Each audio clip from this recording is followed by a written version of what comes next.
Capítulo 56 de Libroteca, la revista cultural de Platinum, en esta edición futbolera que estamos presenciando en este momento, porque justo hoy empieza el Mundial para Ecuador ante Costa de Marfil en Filadelfia. Ya todos los corazones están puestos en ese partido, porque resulta que si Ecuador pasa contra Costa de Marfil, que tal vez es uno de sus rivales más fuertes, me atrevo a decir que sí, es el más fuerte, de ahí las semifinales para mí son el camino. Pero para hablar precisamente de eso tenemos al experto de acá, Juan Esteban Pérez, periodista, comunicador, catedrático universitario y quien en sus tiempos libres y no tan libres piensa en fútbol. Bienvenido. Hola Nati, ¿cómo estás? Qué gusto compartir contigo. Gracias primero por la invitación, por la amistad, el cariño que ya nos une hace mucho tiempo, y por este espacio tan bonito, ¿no?, que es Libroteca, que precisamente creo que crea conciencia y hace algo muy bonito, que es hablar sobre los libros y la lectura, que es fundamental en la vida de cualquier ser humano.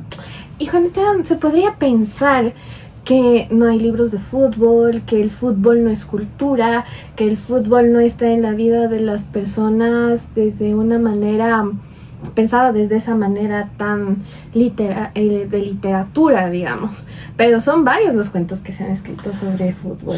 Hay una gama entera, perdón, no sé si es una gama o rama, pero es bastante amplia. Argentina tiene representantes espectaculares.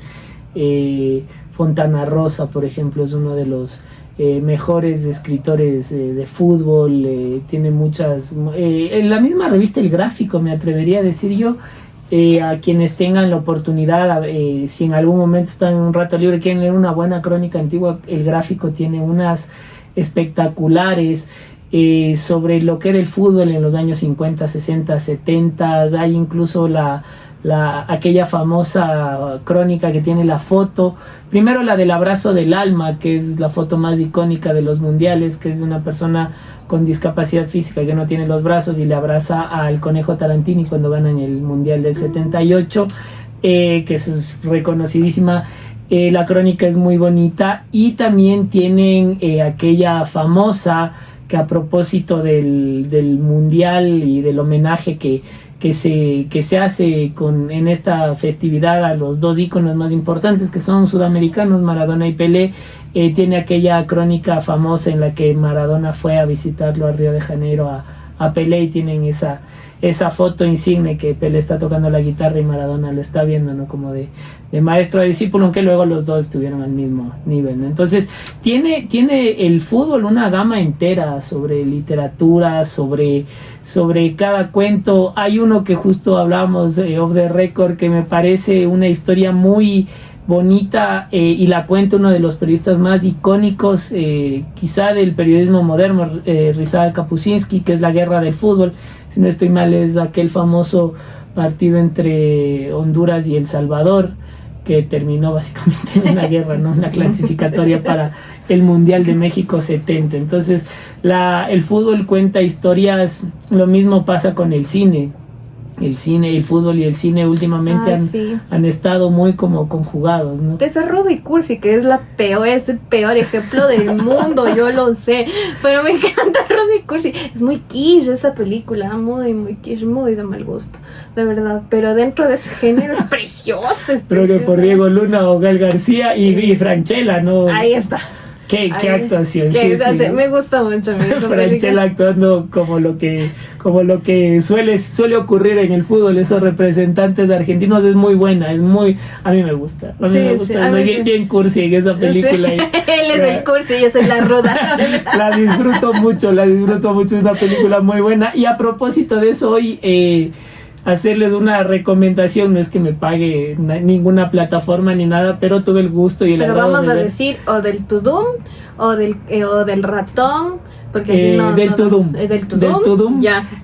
Ahí hay dos que les recomiendo, que es Brasil, la saga del 70, muy bien filmada, muy buena, como muy bien elaborada, los guiones, incluso las jugadas de de Pelé, de Jairzinho, de Rivelino, de la mejor selección de la historia de los mundiales, Brasil del 70, excelentemente ambientada.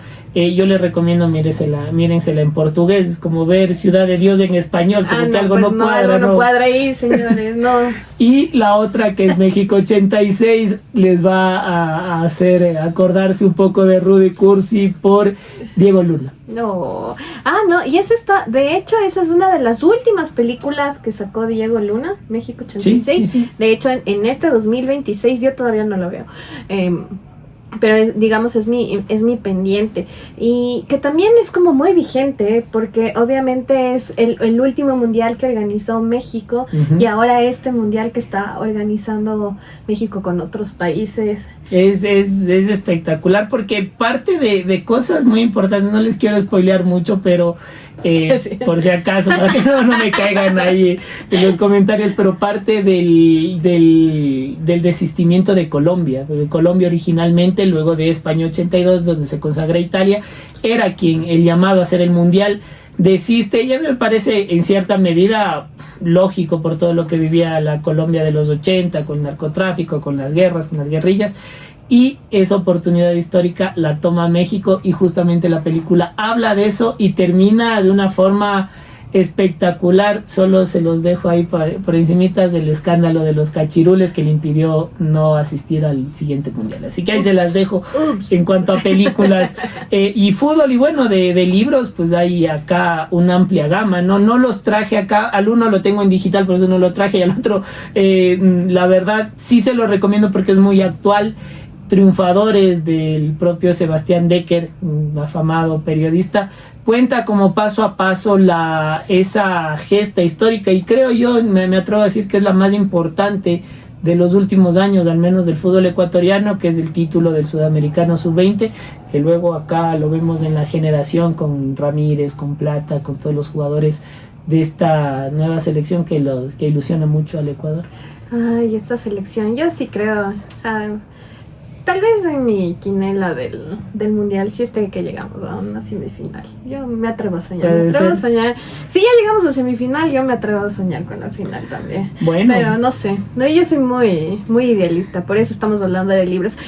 Eduardo Galeano, Juan Esteban, ha sido uno de los escritores que en clave de prosa poética y de pensamiento filosófico puso al fútbol en un esquema de pensamiento, no solamente como, digamos, deporte y afición, sino como pasión, como escribir algo de verdad que resonaba por las venas de Galeano. Y creo que es precisamente porque él es uruguayo, y creo que Uruguay es uno de los países más importantes en el tema futbolístico, y sobre todo de los mundiales, porque fue uno de los primeros, fue el primer país, ¿no es cierto? El primer país en recibir un mundial. Entonces yo siento que por ahí también va la forma en la que Galeano va escribiendo Fútbol a Sol y Sombra. Es un libro muy bueno, Fútbol a Sol y Sombra. Personalmente era un anhelo que tenía desde niño. Incluso le pedí a mi abuelita que me lo compre. Es hermoso, es un libro muy bien escrito, y sobre todo creo que también hay que tenerlo, tú mencionabas muy bien, mi querida Nati, cómo Galeano cuenta las historias, porque no solo habla de fútbol. Galeano es un pensador, un crítico, uno de los pensadores más importantes de la modernidad latinoamericana, y está su obra insigne, que es Las Venas Abiertas, que es contar la historia de América Latina desde los que no tenían voz, ¿no? Es muy, muy cuestionada, de hecho fue vetada para algunas dictaduras en los 70s, y acá en este libro, bien lo mencionabas, él como uruguayo habla de una de sus grandes historias, es justamente ese maracanazo de 1950. Uruguay es el primer campeón, pero detrás de eso también hay una que otra historia que será comprobada o no. Cuando Uruguay gana el primer título, se lo arrebata a Argentina en una final bastante peleada, pero decían las crónicas de la época que los argentinos tenían en mente salir a perder, porque si ganaban los mataban. Había mucho fervor en aquel primer estadio, el de Pocitos, que es donde se juega la final. No, perdón, el de Montevideo, el Centenario, si no estoy mal. No sé si es Centenario Pocitos, pero ahí Uruguay empieza a ser icónico. Y cuando habla del maracanazo en el fútbol a sol y sombra, habla primero de lo que representó ese segundo y último título mundial para Uruguay. Ahora ahí en Uruguay dicen que si son tetracampeones o si son bicampeones, lo dicen porque ellos fueron campeones olímpicos del 24 y del 28, que era considerado como el mundial de esa época. Ahora la FIFA pues reconoce al campeón desde el primer mundial. Entonces, más allá de si son tetra o bicampeones, los uruguayos siguen siendo la tercera más importante de Sudamérica. Tienen 15 Copas de América, mucho más que Brasil. Creo que Argentina les iguala, pero este maracanazo fue el impulso o lo que definió al fútbol uruguayo. Mucha garra, mucho choque, mucha vehemencia, pero también afectó emocionalmente a Brasil, y ese es lo lindo del relato de Eduardo Galeano en este libro, porque cuenta de la afectación emocional al punto que hubo tristemente personas que se quitaron la vida, mucha desolación. Brasil se veía campeón y Alcides Giglia se llevó una frase a su tumba, ¿no? Hubo 2 personas que silenciaron el Maracaná. La una era Frank Sinatra, obviamente con su voz, y el otro era precisamente yo, decía Alcides Giglia, con ese gol que condenó al portero. Y eso también es una linda y trágica historia de Barbosa, que era a quien se le fue la pelota por el primer palo y lo acusaron toda la vida. De Barbosa decían que era el único hombre que murió estando vivo. Toda la sociedad brasileña lo condenó. Luego fue tal el impacto del maracanazo que Brasil dejó de jugar con su uniforme tradicional hasta esa época, el blanco y azul, y se convirtió en la canariña, que luego ya vino Pelé, Garrincha, los 3 títulos seguidos, el tetracampeonato, que por cierto también hay un bonito documental en Tudum que les invito a ver porque es una historia contada desde adentro. Y luego, bueno, el pentacampeonato. Son el país que más triunfos han tenido, pero habla mucho de ese tipo de historias, sí. Galeano, y es importante. Mira lo que dice, verás, esto que está contando Juan Esteban está precisamente en el que dice el Mundial del 50.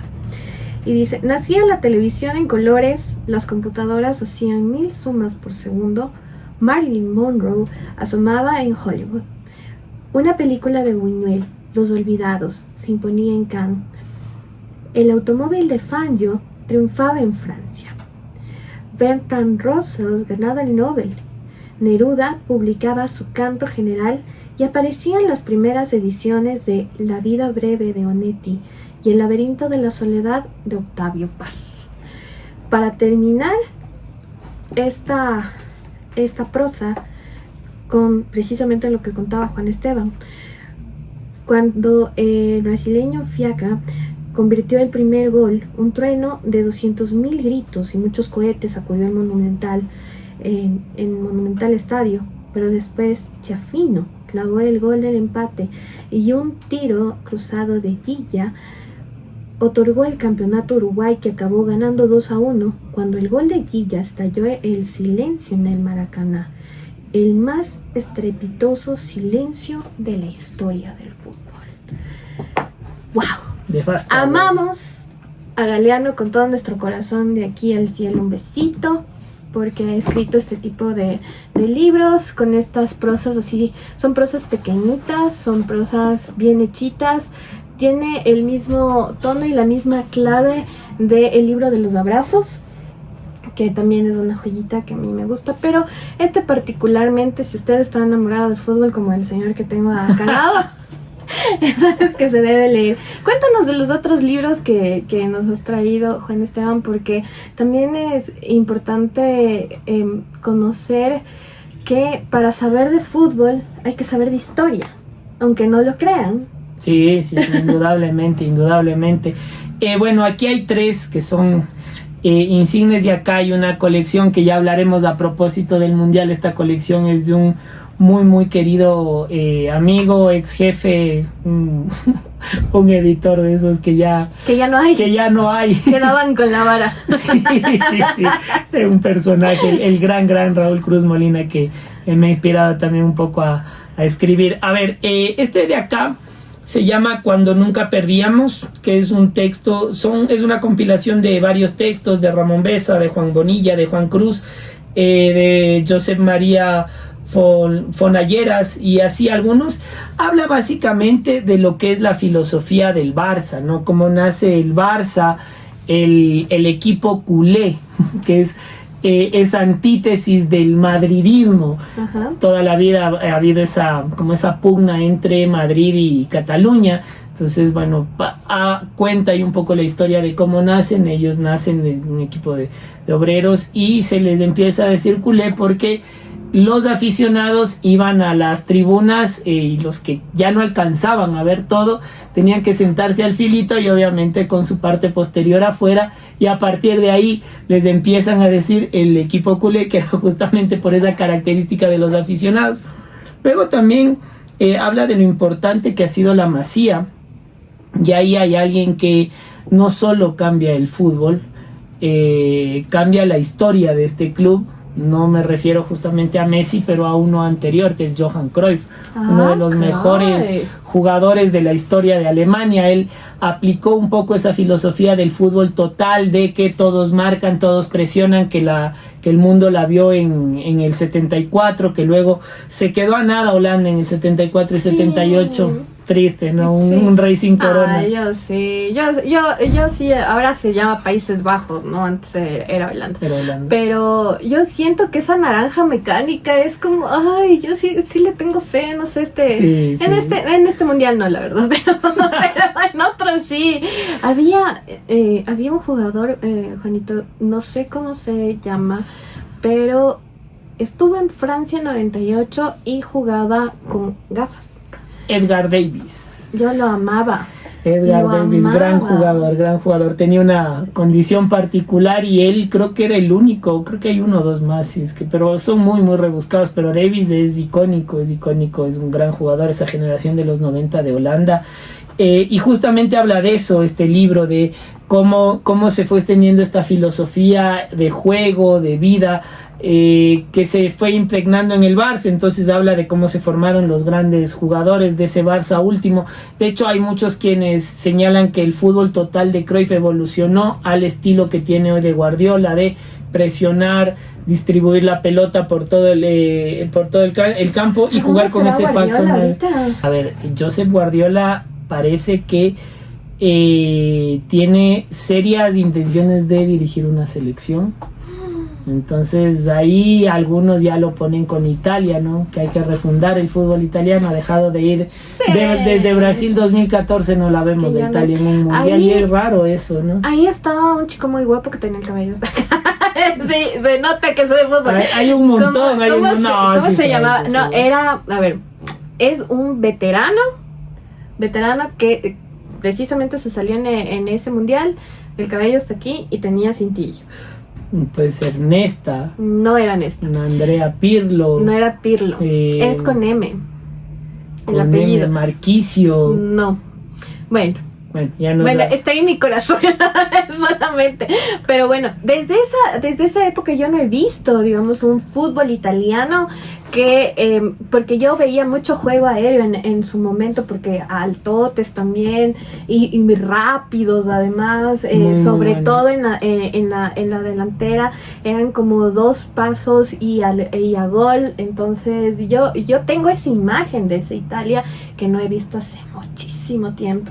Yo creo que España ha tenido mejores presencias en los últimos mundiales que Italia.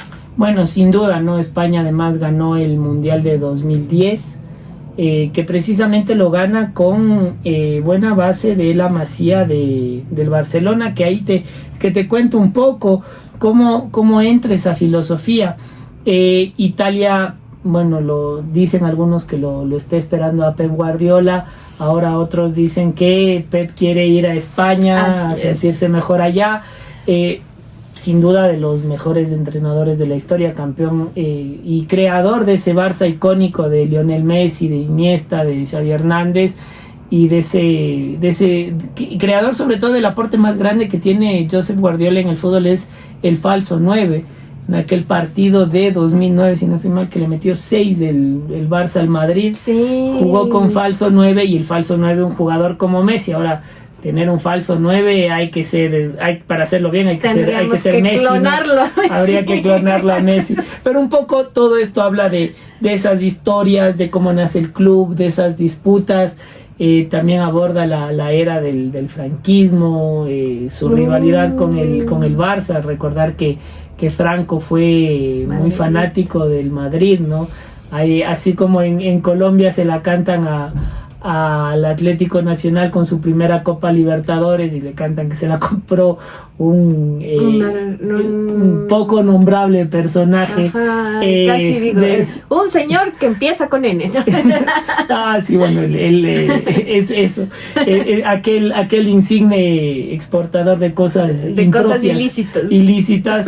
Acá también les dicen que sus primeras Copas de Europa, que no eran la Champions, luego evolucionó a ser la Champions, también tuvo mucha mano de Franco. Pero bueno, el Real Madrid, no hay que quitarle mérito, es el mejor club de la historia, ¿no? Y acá justamente habla un poco de esa rivalidad, y me parece importante porque también aborda cómo se genera este nuevo fútbol moderno, más físico, de más toque, de más resistencia. Entonces, mucho de eso es la evolución de Johan Cruyff a través de la Masía, y obviamente a través del trabajo de Pep Guardiola. Qué hermoso que es el fútbol cuando se entiende, cuando se siente. Yo era antifútbol yo estoy hablando que era antifútbol en la adolescencia, pero de ahí me enamoré del fútbol de una manera loca, y creo que hay muchísimas cosas que todavía no se entienden, no solamente desde el plano de la pasión, de todo, porque yo siento que el fútbol es cultura. El fútbol genera cultura. Alrededor del fútbol se tejen un montón de ideas también, que yo siento que hilando un poco más fino, sí, es posible entender el fútbol desde otras aristas y desde otros lados. Otro libro que tal vez me equivoque en el título, pero se los voy a corregir más adelante, que es de Miguel Donoso Pareja, es una novela. Y claro, nombrar al Barcelona, Miguel Donoso Pareja, guayaquileño, un gran escritor, formador de otros escritores, uno de los creadores de uno de los talleres literarios más importantes acá en el país. De hecho, Juan Villoro fue uno de sus estudiantes en estos talleres de literatura, y él hace este libro que no lo tengo, que ya en algún momento lo compraré en algún libro de viejito, qué hermoso. Pero es una de las novelas más importantes que tiene el Ecuador en clave de fútbol. Me parece un libro muy muy interesante el que mencionas, y justamente yo acá les traía un poco al final quizá hablemos de que es más polémico. Les traía un texto de Wilmer Efraín Ambrosi, que es editado, si no estoy mal, por la Casa de la Cultura, y también tiene una visión muy linda de un recuento histórico bonito de esos fallos tras fallos que tuvimos desde el 62 en las eliminatorias. Y como ven acá en la portada está la primera selección que clasificó a un mundial. ¿Cuánto nos costó clasificar? Al del 30 no quisimos ir porque pues esa se las cuento en un proyecto personal que ojalá espero tenerlo acá listo algún día, y será obviamente la biblioteca donde estará primero. Pero el del 30 no fuimos porque pues básicamente el gobierno no quiso dar plata, no le alcanzó a la Federación Nacional de Deporte para poder juntar el dinero necesario, que eran más o menos unos 68,000 sucres. Ahí sí le voy a poner nombre y apellido a quien no quiso ayudar, fue Isidro Ayora. Presidente. Señor, tantas cosas buenas que hizo en el mundo. También, pero una cosita mal. Luego de eso no nos volvieron a invitar. Comenzaron las clasificatorias, y acá nos cuenta que a partir del 62 Ecuador empieza a participar en las eliminatorias. 57 ya existe un primer campeón nacional, que es Emelec.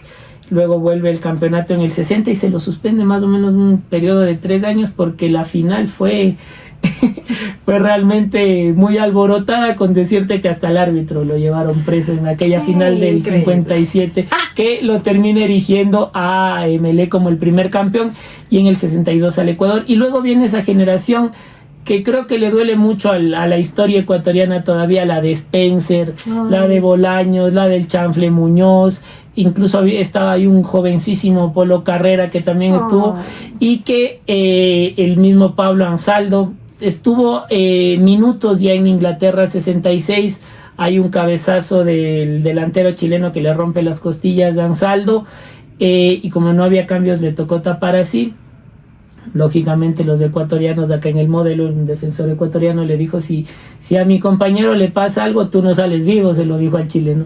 Le obligó ese 1-1 porque tristemente pues encajaron un gol, encajaron uno o perdieron, me parece, ese partido. Les obligó un partido de definición en Lima, y en Lima le anularon goles a Ecuador, y también terminó cayendo y le dio la clasificación a Chile. A Spencer Peñarol lo soltó 2-3 días antes. Entonces te cuenta todo eso, luego los fracasos del 70, 74, 78, 82, 86, 90, 94, la vez que estuvimos más cerca antes de eso, aparte de la del 66, fue en el 98 con Pacho Maturana, y luego vino su alumno, el gran Hernán Darío El Bolillo Gómez, a dirigir la selección. Y tristemente, bueno, la segunda venida del Bolillo no fue tan buena, ya saben, las segundas partes no son buenas. Las segundas temporadas no son tan buenas. No son tan buenas, salvo la del Padrino, ¿no?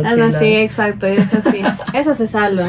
Entonces, un poco Wilmer nos cuenta en este libro cómo fue esa evolución de ese Ecuador para lograr esa histórica clasificación con el mítico gol de Caviedes el 7 de noviembre de 1966. Entonces, quería un poco hablar de este escritor ecuatoriano, y también acá los libros de mi querido Raúl Cruz Molina. La verdad quería traerlos de la Copa Libertadores, pero me pareció más a tono el Mundial. Tiene varias colecciones, escribió también la biografía de Ernesto Guerra Galarza, un excelente libro, excelente redacción. A mí me agrada mucho leerle, yo lo considero un maestro a Raúl Cruz Molina, gran periodista deportivo y muy muy buen escritor también acá de la casa de diario. Había trabajado acá en el comercio hace varios años, ¿no?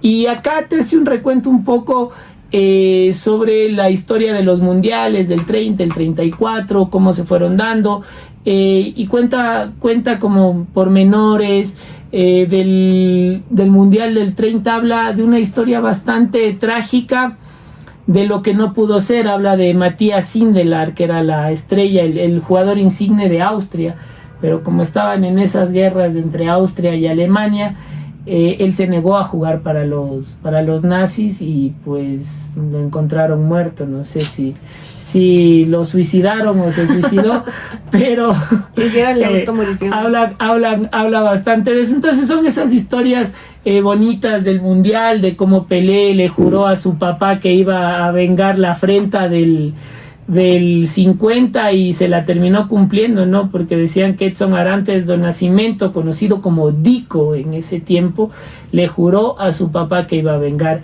esa afrenta de Uruguay, y lo hizo con creces, ¿no? 3 mundiales a su haber. Ahora sí, vamos con este libro polémico porque tiene un título que es y además que es hecho por un periodista que sabe, del que muchos quisiéramos ser, de hecho, un ejemplo. Es enfocado en el famosísimo FIFA Gate, que acá, por cierto, se lo llevó por delante al insigne Luis Chiriboga Acosta. No sé si ya terminaría de cumplir su condena. Yo creería que sí. Sí, estaba creo en casa por cárcel, bueno, también por la edad.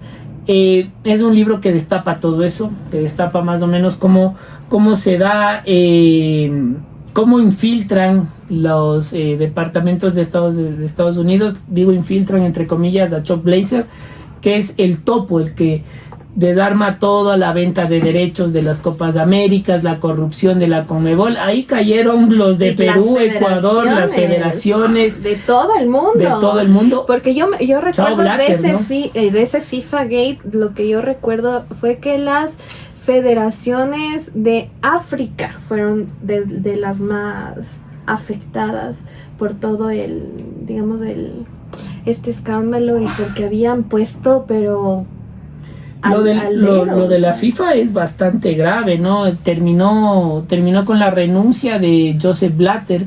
Ser presidente de la FIFA es un cargo, primero, muy ostentoso, no es tener poder en el mundo. Es como ser presidente de una nación, exacto. De una nación, sí, porque de una nación poderosa, además. Además que aquí hay un antecedente, ningún gobierno de ningún país puede meterse en el tema de federativo cuando hay una federación asociada a la FIFA. Le pasó a Ecuador, me parece, hace unos 10 años, y hubo la amenaza de FIFA de sacarlo por completo de toda competición. Y esto se da en parte por lo que pasó en los mundiales del 30 y 34 y un poco también en el 78, que lo aborda Galeano muy bien con la dictadura argentina y lo que pasó con Mussolini en Italia. Entonces imagínense el poder que tiene la federación. Acá hubo mucho cuestionamiento a la reelección de Francisco Egas por precisamente ciertas determinaciones, y quien le termina dando el espaldarazo es la Conmebol con su matriz, que es la FIFA. Entonces este libro habla sobre lo que pasó con Chuck Blazer, que fue quien grabó, quien dio toda la información al FBI para armar este gran operativo que se dio en Estados Unidos, y fue como el día D más o menos de la Segunda Guerra Mundial. Loretta Lynch fue y se los llevó por delante a todos, la fiscal del caso, y habla justo de esa corrupción del fútbol. Por eso es Tarjeta Roja. Se llama Tarjeta Roja, el fraude más grande en la historia del deporte, de Ken Bessinger, y que está editado por Editorial Planeta. Así que qué increíble que es el fútbol, qué bonito que es el fútbol. Hay una frase, yo traje este libro solamente para decirles de esa frase. Hay una frase increíble que ya es parte de la dinámica popular. Se llama opio. El fútbol es el opio de los pueblos.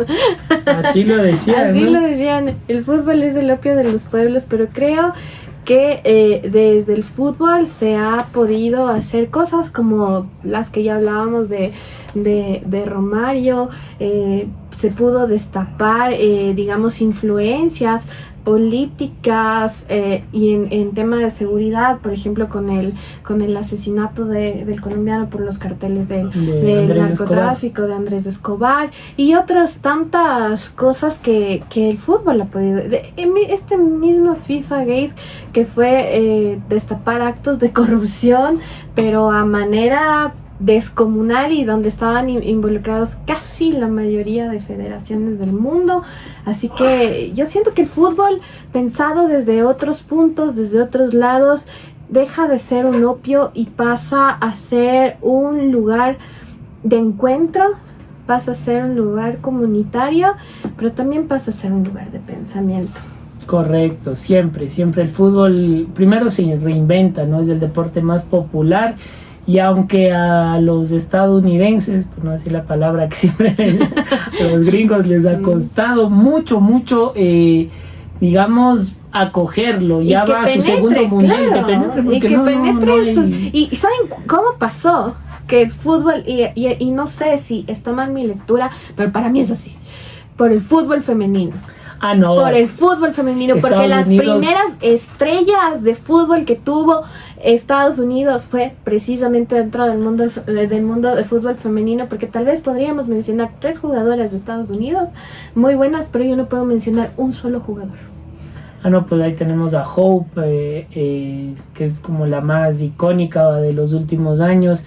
Recientemente ganó, no me acuerdo el nombre de una de las chicas que fue capitana del equipo nacional. Si no estoy mal, Estados Unidos tiene 2 o 3 copas mundiales. Exacto, que no es poca cosa. Femenino. El fútbol femenino le ha dado y un les ganó impulso. A las japonesas. Estados Unidos en el fútbol femenino es una potencia similar, diría yo, a Alemania, Italia en el fútbol masculino. Es así de potente el trabajo que se hace. Y ahí entró el fútbol en la cultura estadounidense. Y de a poco le ha costado. Fue Pelé en los 70s, no lo logró. Y Messi también. Messi hoy está ahí, pero igual el estadounidense como que de cierta manera no se desvive como acá en Latinoamérica. Acá hay un mundial y poco y nada nos importa, ¿no? Cerramos todo, nos olvidamos de cumpleaños. Acá hay en todo el mundo, pero... Claro, es una fiesta.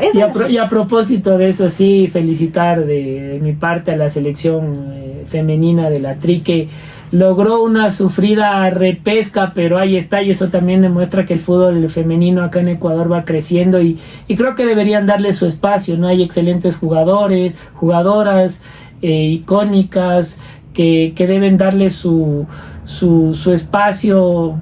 Ahí está la misma Nayeli Bolaños, que si no estoy mal brilla en México. Sí. Entonces, a propósito de este tema que abordas del fútbol femenino y la potencia que tiene Estados Unidos, Ecuador va pasito a pasito, pero ya es importante. Sería su segundo mundial en la historia, esperemos que vaya, ¿no? Sí, nos toca contra Argentina, de hecho. No, contra Argentina, no entiendo que el repechaje no sé cómo está determinado, no sé si se juega con los de aquí o se juega con ya otras selecciones de otro país, pero más o menos Ecuador clasificó con las justísimas, pero bueno, ahí va creciendo y vamos al segundo mundial. Vamos ahí, chicas, vamos ahí, porque sí lo podemos, sí lo logramos. Y bueno, pronósticos para Ecuador de tu parte. Aquí no les va a gustar mucho. La verdad es que tiene jugadorazos de Ecuador, Pacho, Piero, el mismo Galíndez, que es figura en el fútbol argentino, que no es poca cosa. No. Niño Moy, que es una locura verlo jugar. Plata, Yeboa, que es crack del Venecia. Franco, Pedro Vite, a mí me encanta cómo juega. Es un 10 moderno, pero el problema creo que es Becasese. Ya ni modo, con todo y Becasese no nos toca la otra.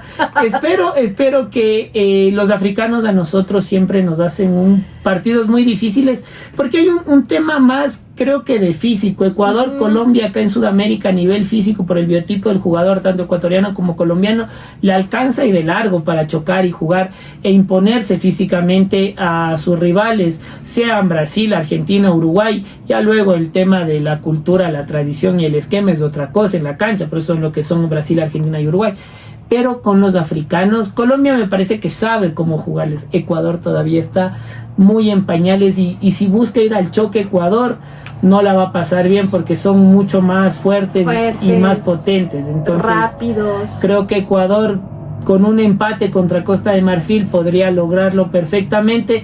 Contra Curazao espero que sea un partido, la lógica dicta que Ecuador gane, fácil, no sé si lo pase por encima porque Curazao también tiene buenos jugadores.